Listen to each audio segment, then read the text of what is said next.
Bismillahirrahmanirrahim. Assalamualaikum warahmatullahi wabarakatuh. Salam, Om Swastiastu, nama budaya, salam kebajikan. Selamat sejahtera bagi kita semua. Kami di sini akan mempresentasikan pengembangan sistem informasi perpustakaan. Dan di sini juga ada Perdi, Ahmad Faiz, Paujan Ajim, Aldi, Perdian, Tan Timur, dan saya sendiri Muhammad Tiki Lutfiansah. Dan dilanjutkan oleh teman kita sendiri yaitu Faiz. Baik, latar belakang. Pengembangan sistem informasi perpustakaan bertujuan untuk meningkatkan efisiensi dan efektivitas pengelolaan perpustakaan dengan memanfaatkan teknologi informasi. Sistem ini mengotomatiskan proses manual seperti pencatatan, peminjaman, dan pengembalian buku, memudahkan pencarian dan pelacakan status buku, serta menyediakan akses online bagi pengguna untuk memeriksa ketersediaan dan melakukan peminjaman. Next. Rumusan masalah. 1. Bagaimana sistem informasi perpustakaan berbasis web dapat memudahkan pengguna dalam mencari dan melacak status buku secara akurat dan cepat. Kedua, bagaimana meningkatkan pelayanan perpustakaan kepada pengguna dengan menyediakan akses online untuk memeriksa ketersediaan dan melakukan peminjaman buku. Next.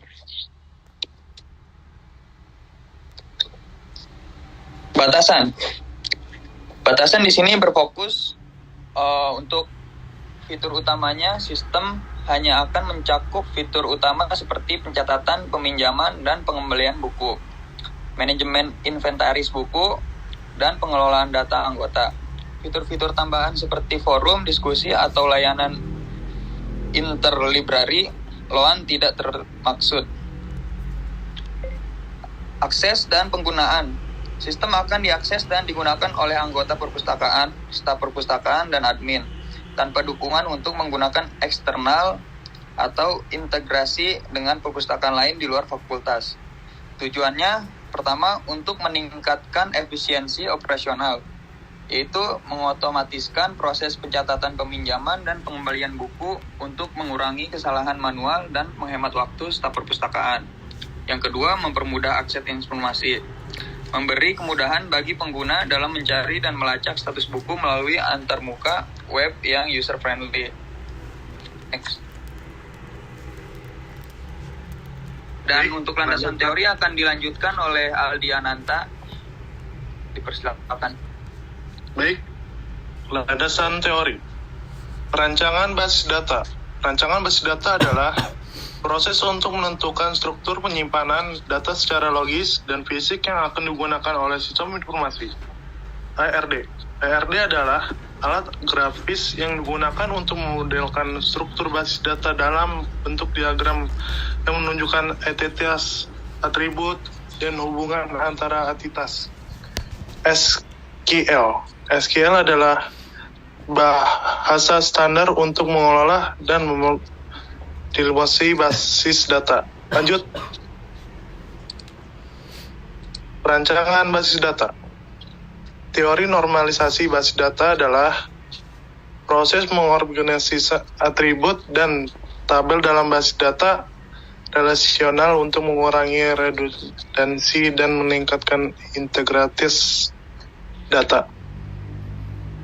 Dalam sistem perpustakaan, normalisasi membantu memisahkan data ke dalam tabel yang berbeda, seperti buku, anggota, dan pinjaman, sehingga data lebih terstruktur dan konsisten.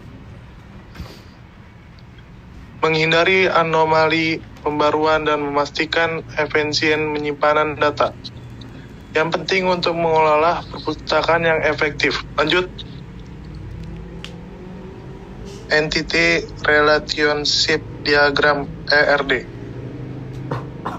Teori Entity Relationship Model diperkenalkan oleh Peter Chen pada tahun 1976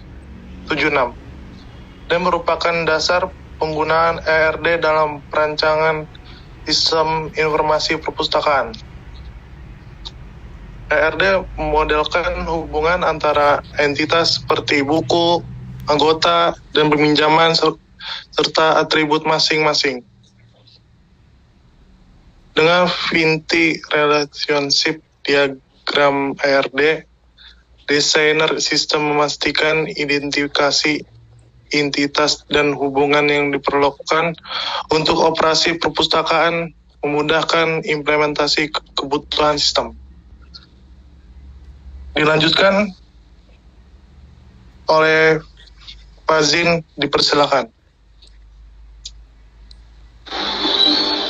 Ya, yang selanjutnya adalah struktur query language atau SQL.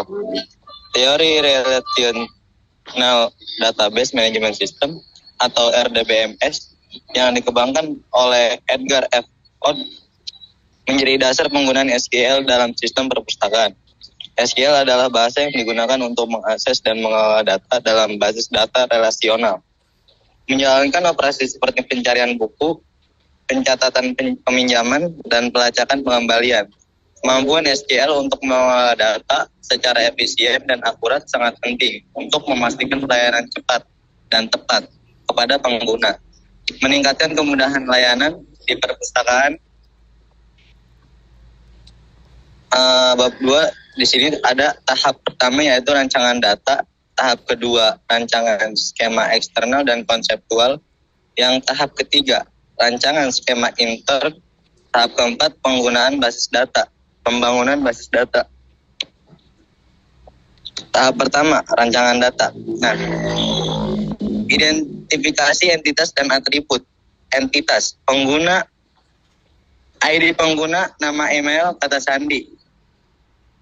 Buku, ID buku, judul, penulis, penerbit, tahun terbit, kategori. Peminjaman, ID peminjaman dan ID pengguna, ID buku, tanggal pinjam, tanggal kembali, kategori buku, ID kategori, dan nama kategori. Rancangan data, identifikasi entitas dan atribut. Atribut yakni pengguna, ID pengguna, nama, email, password, buku, ID buku, judul, penulis, penerbit, tahun terbit, ID kategori, peminjaman, ID peminjaman, ID pengguna, ID buku, tanggal pinjam, tanggal kembali, kategori buku, ID kategori, nama kategori. Selanjutnya akan dibahas oleh Tan Timur. Baik.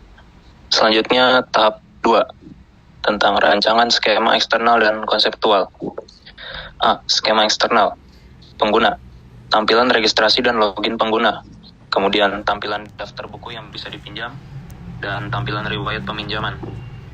Administrator. Ada tampilan manajemen pengguna, CRUD, create, read, update, delete. Kemudian tampilan manajemen buku, CRUD, tampilan manajemen kategori buku, CRUD, tampilan peminjaman dan pengembalian buku. Kemudian B, skema konsepsional, diagram ARD atau Entity Relationship Diagram. Pengguna 1, tak terbatas, 0, tak terbatas, peminjaman. Kemudian peminjaman 0, tak terbatas, 1, tak terbatas, buku. Kemudian buku 1,1, 1, tak terbatas, kategori buku. Next. Tahap ketiga, rancangan skema internal. A. Tabel basis data pengguna. Kodenya create table pengguna, buka kurung ID underscore pengguna, in primary key auto underscore increment, koma nama varchar dalam kurung 100, koma email varchar dalam kurung 100, unique, koma password varchar dalam kurung 255, kemudian tutup kurung, titik koma. Kemudian buku, ID underscore buku, in primary key auto underscore increment, koma judul varchar dalam kurung 255, koma penulis varchar dalam kurung 100, koma penerbit varchar dalam kurung 100, tahun underscore terbit, year, ID underscore kategori in, foreign key dalam kurung ID underscore kategori, reference kategori underscore buku dalam kurung ID underscore kategori. Kemudian peminjaman, create table peminjaman, buka kurung ID underscore peminjaman in primary key auto underscore increment, ID underscore pengguna in, ID underscore buku in, tanggal underscore pinjam date, tanggal underscore kembali date, foreign key dalam kurung ID underscore pengguna, reference pengguna dalam kurung ID underscore pengguna, foreign key dalam kurung ID underscore buku, reference buku dalam kurung ID underscore buku, kemudian tutup kurung titik koma. Selanjutnya kategori buku, create table kategori underscore buku, buka kurung ID underscore kategori in primary key auto underscore increment, nama underscore kategori varchar dalam kurung 100, kemudian tutup kurung titik koma. Next. Selanjutnya tahap keempat, pembangunan basis data. A. Pengaturan basis data. Yang pertama, instalasi dan konfigurasi MySQL. Install MySQL server dan buat basis data baru untuk sistem informasi perpustakaan.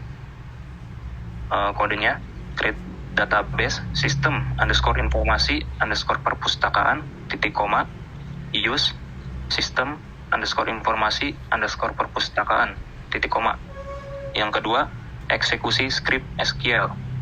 Jalankan script SQL yang telah dirancang untuk membuat tabel-tabel di basis data. Script untuk membuat tabel pengguna, buku, peminjaman, dan kategori buku. Next. Slide selanjutnya akan dibahas oleh Ferdi Muzadi. Dipersilakan. Tahap 4, pembangunan basis data. A. Pengaturan basis data. 3. Pengisian data awal. Masukkan data awal ke dalam tabel untuk keperluan uji coba. Kodenya berupa insert into kategori underscore buku dalam kurung nama underscore kategori, values dalam kurung fiksi, dalam kurung non fiksi, dalam kurung teknologi, dalam kurung pendidikan. Selanjutnya menggunakan insert into buku dalam kurung judul, penulis, penerbit, tahun underscore terbit, ID underscore kategori, values menggunakan pemrograman Python, John Doe, penerbit A 2023, psikologi pendidikan Jan Smith, dan penerbitan B 2019 sampai 4. Yang keempat, implementasi dan pengujian. Buat antarmuka pengguna untuk sistem perpustakaan berbasis web menggunakan teknologi seperti HTML, CSS, dan JavaScript. Gunakan bahasa pemrograman server-side seperti PHP atau Python, Flash atau Django. Untuk menghubungkan antarmuka dengan basis data, uji fungsionalitas sistem dengan berbagai skenario untuk memastikan semua fitur berjalan dengan baik. Tahap 4, pembangunan basis data, pengaturan basis data. Yang pertama adalah instalasi dan konfigurasi MySQL menggunakan database di bawah seperti yang kalian lihat. Yang kedua, eksekusi script SQL akan terlihat seperti ini. Yang ketiga, pengisian data awalnya menggunakan insert into. Lalu yang keempat, implementasi dan pengujian. Buat antarmuka pengguna untuk sistem perpustakaan berbasis web menggunakan teknologi seperti HTML, CSS, dan JavaScript. Gunakan bahasa pemrograman server-side seperti PHP atau Python untuk menghubungkan antarmuka dengan basis data. Gambar tampilan dari tabel-tabel. Untuk hasil dari codingan yang sebelumnya akan seperti ini. Pengguna akan terlihat seperti ini, buku, tabelnya akan terlihat seperti ini, kategori buku, dan peminjaman. Untuk isi tabelnya, ID pengguna, tabel pengguna berisi ID pengguna, nama, email. Untuk tabel buku akan berisi ID buku, judulnya, penulisnya, penerbitnya, dan tahun terbitnya.